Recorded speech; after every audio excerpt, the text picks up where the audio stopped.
Welcome to season 2026 of Burning Well, where we're exploring the overlap between professional development and personal wellness. Today's topic is on friendgineering, and we have Damien Dennis to guide us through today's conversation. Damien, go ahead and introduce yourself. Hello, thank you so much, Lyka. My name is Damien Dennis. I am the founder of a company called Readi. And what Readi is a company to help people make friends. My goal is to build the best friendship company that the world has ever seen. And that is a goal of mine. But I also have another goal, and that is to create or be partly responsible for building 1 billion friendships. It's 1 billion? It's 1 billion. I thought it was 1 million. No, it's 1 he billion. said, let me go bigger. Yeah, it's 1 billion. And like the reason behind that, so I'll explain the theory behind that. Like there's a lot of things about me that you won't need to know. I'm a copywriter. I like to write. I'm big on storytelling. But what I realized early on was that I had a habit of like beating myself up because I didn't have certain skills. I thought that I needed to have all the skills in the world, or I need to be like, a engineer, entrepreneur, extravaganza, whatever. All the things. And you know what I used to say to myself? I used to roast myself and be like, Damien, the only thing you actually know how to do is make friends. But like I said it in a negative way. Like I would say it in like the most horrible way. I'd be like, yeah, like just beating up on myself. And so what I realized is as I got older, I was like, this is a skill and actually might be my most important skill. Yeah, arguably for me, it's taken me a while to accept that, but it has gotten me into so many different doors. It's helped me build so many great relationships with people. So yeah, that's why I decided, okay, this is something that I see that I can do that other people can't do as well. Majority of people don't have a structure for how they actually make friends or how they think of someone as a friend or like the dynamics of that. I call it friendship dynamics, right? Mm-hmm. And so I was like, cool. If we could put 1,000 friends in one city, what would happen to that city, right?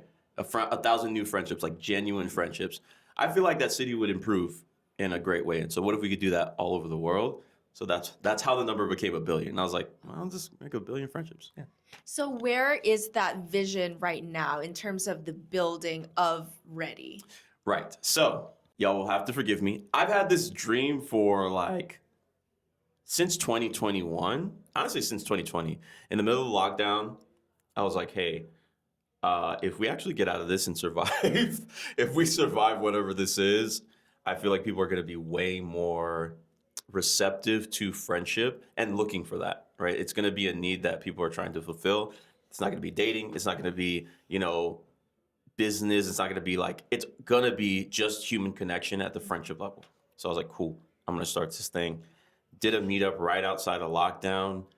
Like, I think it was like April 2021. Like as soon as we could go outside, like 50 people showed up. And so I was like, oh, this is actually a big need. Yes. And then I just kept doing it. Mm-hmm. And so now, that's all of that to say is where I am right now with it is I'm in the stage of building the actual platform.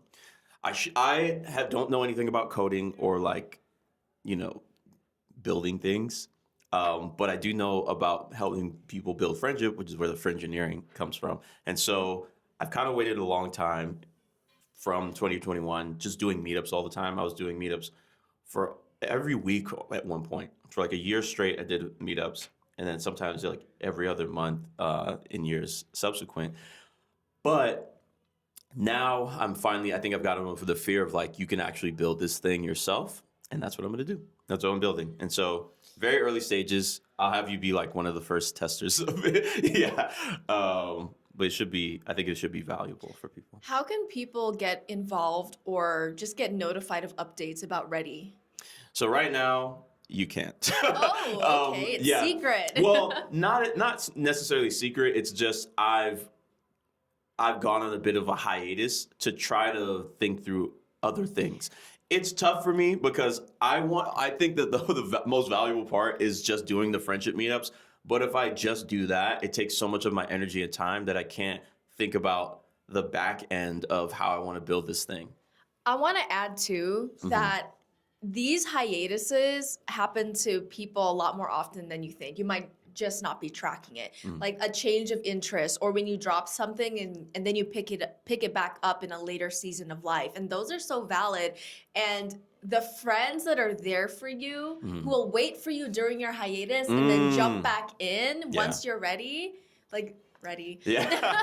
Nice. Like those are the real friends right there. Because with me and Damien, we didn't talk for a while because he had started his job and he was kind of, like you said, taking a break from Readi. He locked in. And then I received a message like months later, like, hey, Lyka, you're one of my trusted friends, you know, would you be a part of like a mini board? And I was like, a mini board? What is that?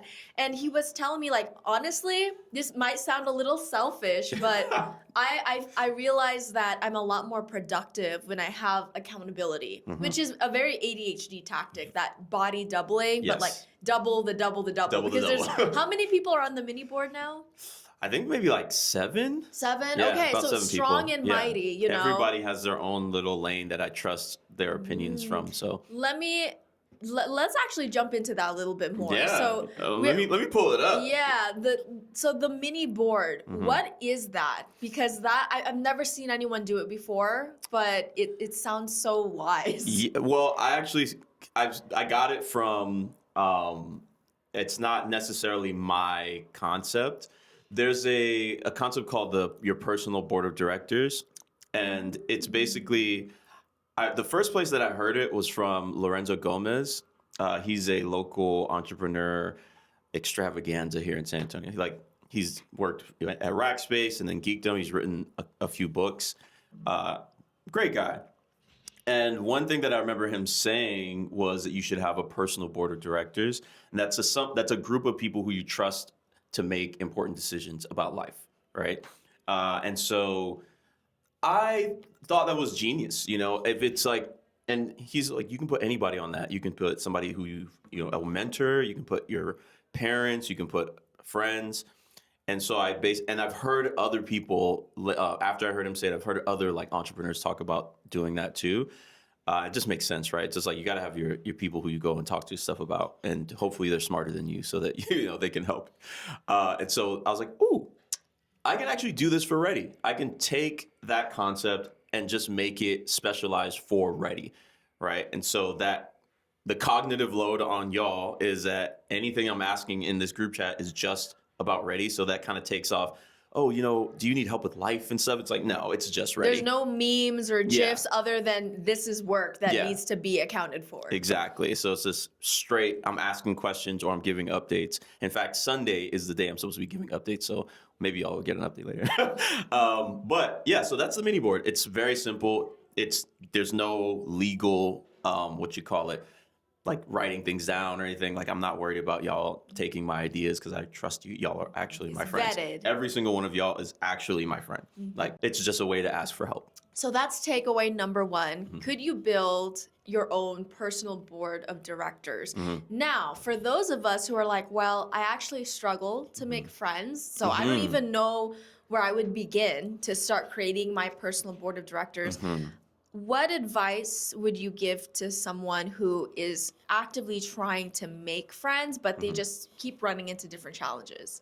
That's a great question. So I would say that there's a few personalities or scenarios like that, right? The one that I like to think about a lot is a pretty standard one. Someone moves to another city. And they don't know anybody, right? Maybe you work from home. Maybe you don't go to church. Remote, maybe you're not you're not like part of any organizations or groups. And so most of your time that you spend is with yourself or maybe a pet or, you know, who knows, right? Or maybe your spouse or partner or whatever. But you don't really have the opportunities, right? So for that person, I would say the simplest path is really just start going to something regularly.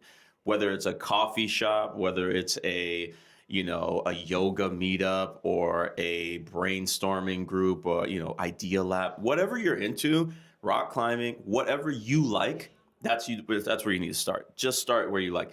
I personally love anime and video games and stuff like that. While right now I don't necessarily have the free time to go and keep exploring, I'm going to get to a point where I want to do that, and I know immediately the groups in town that are doing those things. And if I don't know one, I start one, right? Now, not everybody's able to do that or feels comfortable doing that, but I still think in order to make friends, you got to go out of your way a little bit. Showing up is the first step. 100%. 100%. And for the introverts who are listening right now, I think a great first step or pre-step to the first step of showing up is go out to maybe groups that you're curious about or those events that you want to be more involved in, and just be a listener. Like if you don't feel comfortable talking to someone, approaching someone, that's okay. Facts. The point is getting yourself out there and opening yourself up to the possibility and to the potential instead of canceling yourself before you even get there. Right. Exactly. Yeah. So we talked about going out and finding opportunities. How do you think friendships are different in your professional life versus personal? And I'll add my commentary too, but I want to start off with you. Okay. That's a great question, to be honest. And I think about this a lot, not just from the professional standpoint, but from even like an intimate partnership standpoint, right? So check this out. I think friendships are the base foundational element to all relationships. That is my personal philosophy. That's one that served me very well. And I just think all of those different relationship categories have their own set of unique boundaries. That's it. That's all it is. But the friendship angle, I think, is where everyone should start, knowing who they want in their life, knowing who they want to interact with on a regular basis. So from a professional, I'll say how I think about it from a professional standpoint. I think that you should, especially if you're working on your own, right? Say you're like a freelancer or something like that. I think you should have a category, or it's something you brought up actually before we started the podcast, like a set of people, a set of characteristics or something, about somebody that you want to work with, right? I think you should have that. I definitely think you should. But I don't think you need to in order to work with someone. I think it makes the work better, right? But the objective is still the work, right? So essentially, you don't have to be friends with the people you work with. But at least for me, it makes it so much better. It makes it better when you could say, I could be friends with this person. You know what I'm saying? I could hang out with them. And maybe you can still. There's plenty of friends that I've had, that I've worked with, and even that I'm working with right now, that I'm like, I consider them friends because, we match up in terms of how we view the boundaries of our professional relationship. Now, you have to determine it's never going to be a one size fits all, but I would say, of course, there are some basics to professionalism, right? Yes. Keep it friendly, keep it friendly, keep it platonic, keep it like just a sense of mutual wellness between people. I think that's really, really good for extending things further and longer term. And you never know where it's going to go. I don't think like you should ever necessarily lock yourself into one thing being one way or the other, but always communicate and respect where things are right there. You know what I'm saying? So like there's a lot of people who will, this is a personal rule that I have, is that I would never date someone that I work with, because it's just we don't want to get in all that. Yeah, exactly. But like, I think that there are some people who have definitely started professional relationships that were completely friendship based, just like kept it like that. And then eventually they got to that stage, but it was all mutual, right? If it's never mutual between people, right? Like say you're working with somebody and you really like working with them. And then you're like, man, actually, we should just play video games after work too. Like you sound like a cool person. And they're like, nah, I actually don't want to play video games with you. Like, I just want to keep it professional. Like, you have to respect that, right? A lot of people don't have that ability to do that, right? That's a muscle that you have to work on over time, right? But it is one that will serve you really well. And that just comes from communication, right? Communication, I think, is the biggest overlap between personal and professional. I call it relationship management. So one of the workshops that I love to give is about professional etiquette. and that there's different dynamics between a personal friendship Right. and then a professional relationship. 100%. One is about a lot of like meaningfulness, right? Connection. And one would be considered more of management because you have to be able to track people that you meet and understand what are their expectations. And there's expectations for friends and there's expectations for people that you want to work with and that you continue to work with. For example, I just talked about the hiatuses that we would experience and that we would jump back in and just ask, hey, how are you doing? And we can show up with coffee, show up on a podcast, like out of a long season, and it's fine. But for example, if I'm networking and let's say I want to work with somebody that I meet and I get their contact information, the expectation is that within hopefully 48 hours or so, you reach out to them, you remind them who you are and why you're making that connection. Because professional relationships, especially in the beginning where you don't have that rapport yet, it requires context. Why are we talking to each other? What's relevant? And how can we continue to serve one another? So while something can start professionally, there's different expectations. And then as you build that rapport and you build that relationship, you create that reliability and that follow through and the follow up. That's a big one. Following up is huge. It has to be timely versus I can't just wait a month and then expect to email them and be like, hey, remember that one time we were at that one thing and you were in the booth and we talked about this, and we're like, kinda, yeah, a little bit. You've already lost. It's instead of being a warm lead per se, now it's completely cold. And so you didn't even give that relationship a chance to transpire. Yeah. So You know what's so funny about that though?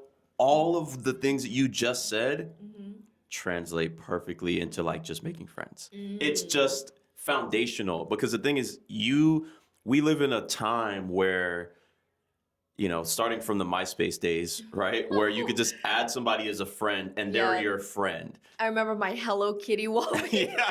Mine was like the Matrix. I was crazy. Yeah, anyways, we don't have to go into that. My like, somebody's gonna find my like Neo cosplay. Oh gosh, don't look that up. Yeah. Anyways, but back like that's where it all started, right? It started with this: wherever you are in the world, wherever you are on the planet, but I can add you, and now you're a friend, and now it's followers, right? And the same thing happens, right? People will follow someone, then they won't reach out to them, they won't say anything. And then maybe like 2 weeks later, they're commenting on a story, right? Or commenting on a post, which I think is like, if you think about how, like, if we did that in real life, right? Imagine if you met somebody at a networking event or you didn't meet somebody at a networking event, you just saw them. And then one day you start like dropping letters on their door. It's like, oh, fun, you know, oh, hope your trip was great. It's like, oh, that's such a funny post. You'd be creeped out. You'd be like, yo, this is crazy. But we've somehow made that okay because there's a digital space between us, right? So I think it's still strange for that I don't think our brains work that way. We need that context that you were talking about. Like we need, hey, reach out. If we met, reach out to me within 48 hours and say, hey, it was great meeting you, man. We should hang out again, you know, or we should plan to hang out. Right. And so I think those things translate really well. And that's why I think the boundaries and the communication are the most important, like part of separating, you know, between friends and professional and things of that sort. Let's move on to talking more about the friends that we currently have. So friends that you've grown out of or had to move away from versus friends that are by your side and you trust. What's the difference? And how did you know when to drop versus when to go deeper? Honestly, for me, right? Because I hesitate to tell anyone how they should operate. Maybe I don't have Everyone works differently. Everyone works differently, and I think there are some scientific things behind it, but I would say for me, the people who have made me feel the safest to be myself are the ones that I will keep around, right? If I can be very goofy, very, you know, ADHD, very all over the place. And if my friends they see that and they're like, that's just Damien, we love him anyway. Right. Right? Mhm. Those are the people I want to keep around. Who I Yeah. don't necessarily want to keep around are the people who are like, why are you like this? Like, you know, are you on something? And like, I'm just being me. But You're neurotypical, aren't you? yeah, exactly. I'm like, oh my god. You've never interacted with ADHD folks, have you? And that's generally like if I feel at the base level, if I feel safe to be myself, Mm-hmm. and you feel safe to be yourself around me, if we both have that, we're good. Like, we're gonna be friends for a long time. We can go those times without talking to each other, and it's gonna, as soon as we meet again, it's gonna be totally fine. But if there's that awkwardness of like, you're not fitting into the category of who I think you should be as a person or a friend, Mm-hmm. I feel like for me, at least, those friendships usually fall by the wayside. So you have to know like who makes you feel grounded, who makes you feel okay to just show up as you are. Unmasked, exactly. Yeah.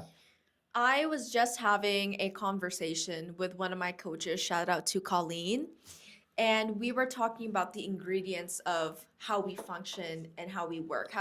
When we know that we align with someone or a project. And my three ingredients were community. Are you serving something that is bigger than yourself? 2 was collaboration. Do you believe in partnership and teamwork more than competition? And number 3 was sincerity. Are you sincere about the work that you do, or are you just doing it for the money, the fame, the whatever? And so whenever I'm determining whether I'm gonna work with someone or a new project, I like to go through that checklist. Do you have a checklist like that?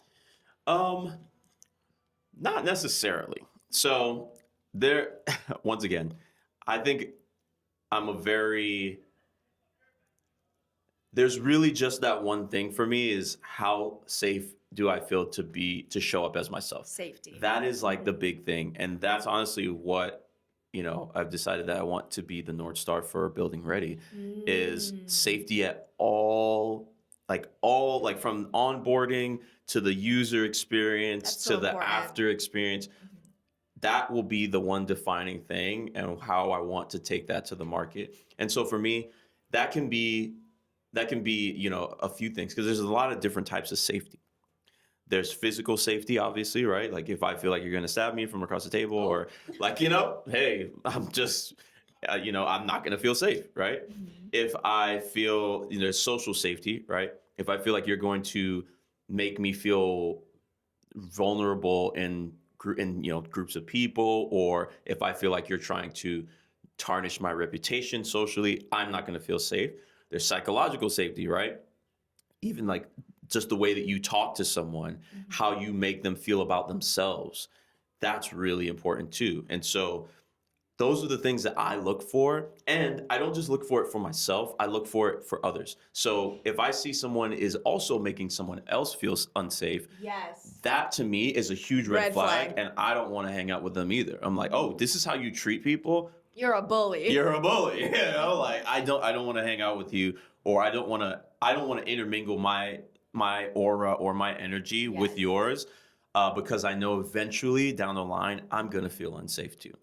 So let's talk about how our perspective of friendship has changed over the years. Because for a lot of us, just making friends is like the first step, right? But then as you mature and you start realizing who is a good friend, who's not, you start understanding what your expectations are for friendship. I'll give myself as an example.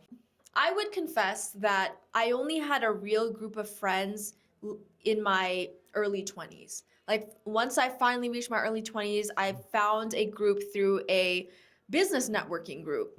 And Sunshine, I'm gonna just shout her I've seen out. a lot of those shout outs. Yes. Oh man, she is the best type woman. So with Sunshine, she had already an amazing group of girls and she ran a studio.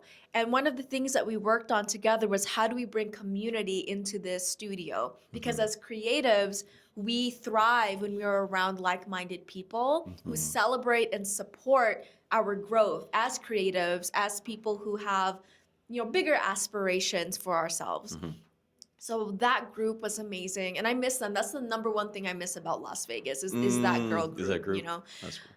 And in that group, the common denominator was that whether they had a traditional job or they were an entrepreneur, they had some kind of project they were working on, and they had some kind of entrepreneurial spirit tied to them. So when I moved from Las Vegas to San Antonio, blank slate, right? I didn't know Right. anybody, talking about showing up, And I'm a very friendly person, Yeah. so I will go ahead and talk to someone. Like that's not a challenge It's for literally me. how we met. Right. Yeah. And we'll talk about that. Yeah. But I just started realizing that I had this subconscious judgment about friendships where I was like, well, if they don't have an ambition or if they don't have a business or a project that they're actively working on, then I don't think we would be good friends. Is this before or now? This was before. This was before, Yeah, okay. this was before.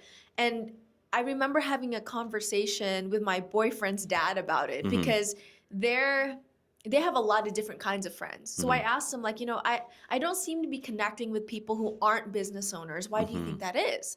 And he said, well, some friends you just are around because they make you feel safe and you Yeah. can be yourself. And you don't have to be talking about big business goals or whatever. Like, they're not there to be impressed upon. Yep. They're just there to be present with you. And I don't know, were you going to add something to No, that? I mean, I think that's fire. Yeah, that's a human experience, right? My evolution of friendship has gone from completely internal, right? Like a completely internal need to me now seeing an external need that needs to be fulfilled in others. It is the safety. It is like realizing the person sitting across the table from you is just another human being. They have fears and ambitions and things just like anybody else. And they have their own life experience that has brought them to where they are today. And immediately kind of like writing people off because they don't necessarily fit the category of where you think they should be or where you want them to be. I think there's value in that. There's a value in a negative to everything. But I think the path that I've personally chosen is the one to see people as just like human beings with they all are. their different things, right? And so, yeah, to chart my journey, but through friendship is, I'm the first child. And so I grew up like for the first, I guess, 4, 5, 4 years of my life. It was just me, right? And so that was like baked into me, like it was just me, right? And then my brother came along, right? And now I had a little brother, and it was like, oh my gosh, this is crazy. And then, then a sister. But I remember many times just being a small, kid by himself. And that actually, even though I had siblings and even though people wanted to be friends with me, that shaped my worldview for a long time. I've always felt alone. I always felt alone when I was like, going through middle school, high school. And even though I did have friends around me, like I never really felt like I connected with them in the way that I thought I should. And so a lot of that was up here, obviously, right? And it made me shy in places and times where I didn't necessarily need to be shy or felt like insecure about those things.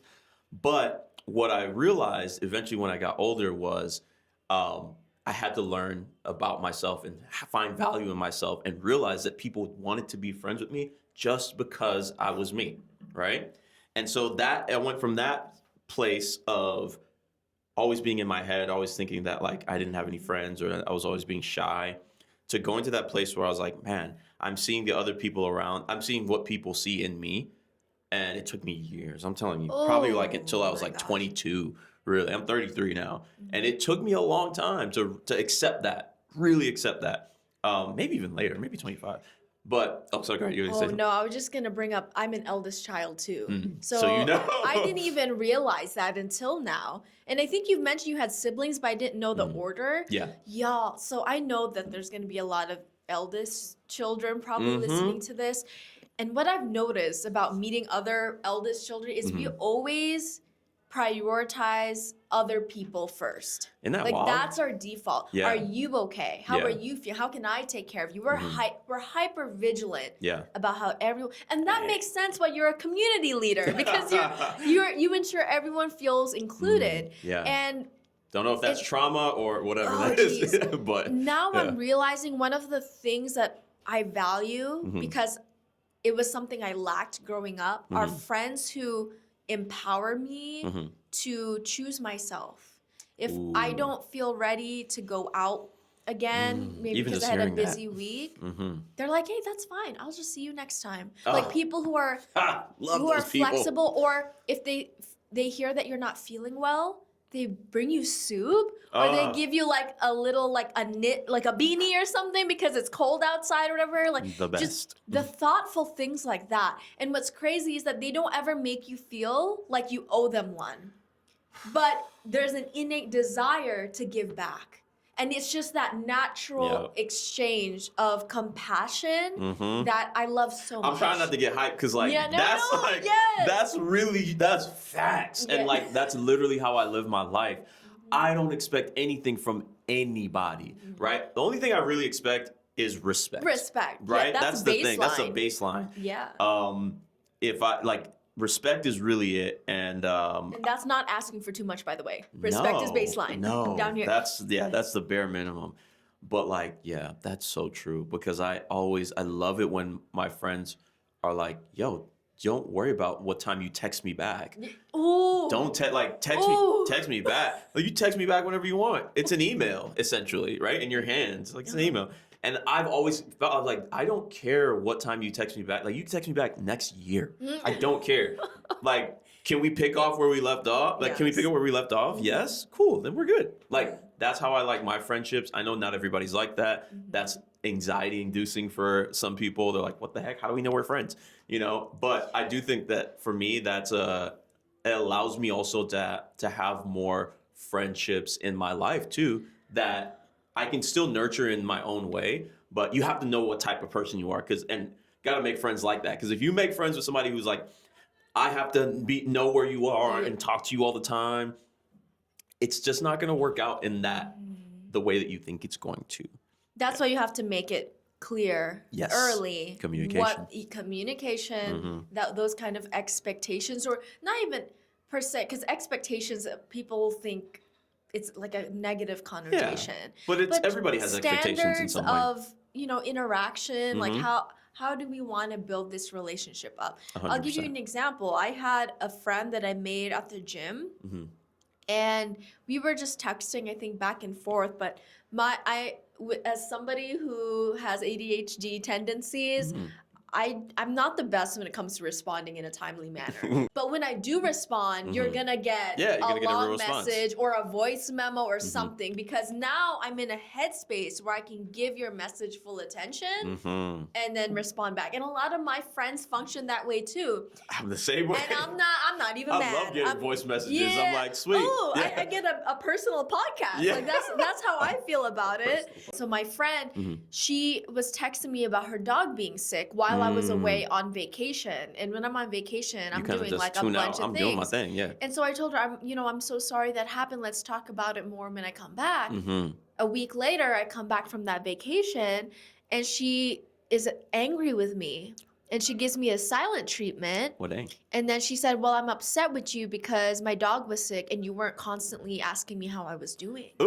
And then I realized, there was some lack of communication there, or there was an expectation. There was an expectation, an unspoken that wasn't expectation. met. And knowing that was a need that she had that I knew I wouldn't be able to fulfill, I had to have that conversation with her and be like, I don't think this is going to work out. Yeah. So it's friendship breakups. Suck. Have you? How do you handle that? Well, I'm not a perfect person. Let's just get that out the way, right? We're all human. And I feel like I tend to keep people around longer than they need to be. Ooh. Yeah. Ooh. So by the time it's time to separate the friendship, And this is what I don't recommend. I recommend what you did is like have that conversation about it. Instead of just ghosting. Yeah, or instead of just ghosting or letting it fester into something where something big has to happen in order for y'all to separate. Because I feel like I've definitely had those experiences in the past where, you know, I know this person isn't someone who I want to keep in my life long term just because they've shown me different parts of themselves that I don't resonate with. And I say, you know, I'll just leave it there. I'll let it sit. And then something happens, whether it's with me or with another one of my friends, and now I'm like, okay, this is not great. And maybe it's at that point we'll have a conversation, but a lot of times I'm just gone. You know, like it's not good. I do not recommend anybody do this. I recommend have the conversations, and it's something I'm working on, right? But I do think that there's two options, right? A mentor of mine would say you either do the work in the beginning or you do it after, but you can't avoid it. And so if you want to, you know, you want to get it out the way as soon as possible, right? Have that conversation with people, get things through. And that's honestly how I treat my relationship with my partner is like when we are feeling any type of way, if something, like that's my best friend. So I'm like, I don't want anything to happen between us like that. I'm like, yo, let's talk about it right now. Let's get it out the way. Are you feeling any type of way? And then we can go to sleep and everything's peaceful. And sometimes it's even better than before, right? I had a friendship breakup, I would say maybe like a year ago of some sort. And it wasn't really even anything that happened on my end necessarily, but they kind of just saw themselves out. And honestly, I was like, you know, Respect. Yeah, respect. Like you do you. Now, on the latter end of that, a whole bunch of stuff came out that I was like, whoa. Collateral damage. Yeah, I was like, I didn't know that any of this was going to happen or I was going to hear about any of this stuff. But it was one of those things where they took the initiative to separate themselves from me, which I was like, hey, cool, whatever you want to do. And I still think I made the wrong decision in that situation because I saw signs ahead of time. And I should have been the one to say, hey, this is the way that you're talking to this person, the way that you're being in this situation. It doesn't line up with who I am, right? As the friendship guy, I should have done that. But hey, the Friendgineer. Yeah, Friendgineer, I should have done that. But it did end up working out in the end. So we've talked about building and starting relationships and Yes. friendships. We talked about maintaining them and handling that conflict and just the evolution of how your perspective of friendship can change over the years. If there is one thing that our viewers can take away from today's podcast, what would it be? I would say the one thing that I want everyone to think about is how connected you are to everyone already. I have a philosophy behind this. My philosophy is we are all friends and everyone else is my friend until proven otherwise. I go into every situation like that. When I used to go to networking events, I would go with that in my head. I would say, I'm just here to meet friends that I didn't know I had. Right? I love that. I would just do that. Like that was my hack. And the relationships that I would make with people were phenomenal, right? I still have friendships to this day from people I just thought we were friends ahead of time, like straight up. Now, what I will say is that concept happens because I do believe that everything bleeds into everything else. Every single thing on this planet bleeds into everything else. So history bleeds into the future, right? The way that we speak to ourselves bleeds into how we speak to other people. The way that we approach our work bleeds into anything that we work on. It's a very simple way of thinking, but it is something that takes people a while to truly grasp. There's a concept called Sonder, I believe, where you basically, it's an understanding that every single person that you see has like a universe happening in their lives as well. They're the main character in They're the their main character, exactly.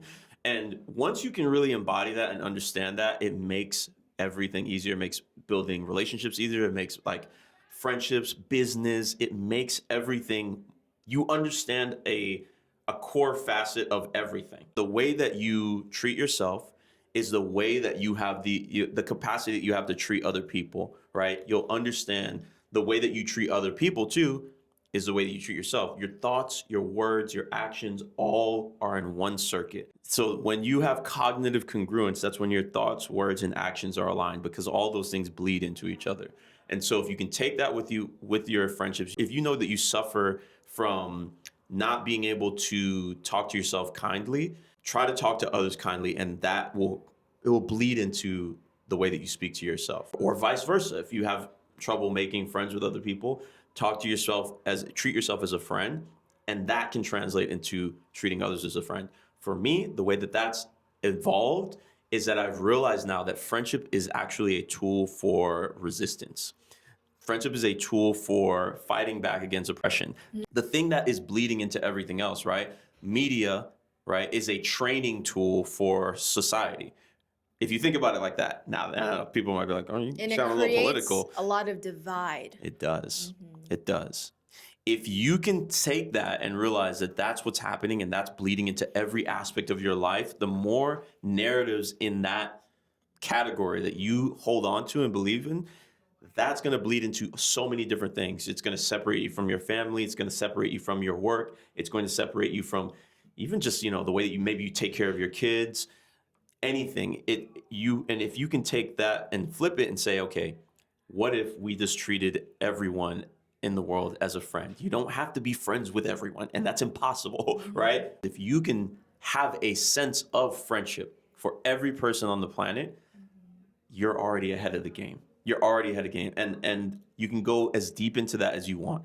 Where I've sat in that understanding is that I'm no better than anyone else and no one's better than me. And we're all sharing this type of experience with each other in reality. And so if you can just take that and just run with it, understand that everything bleeds into everything else.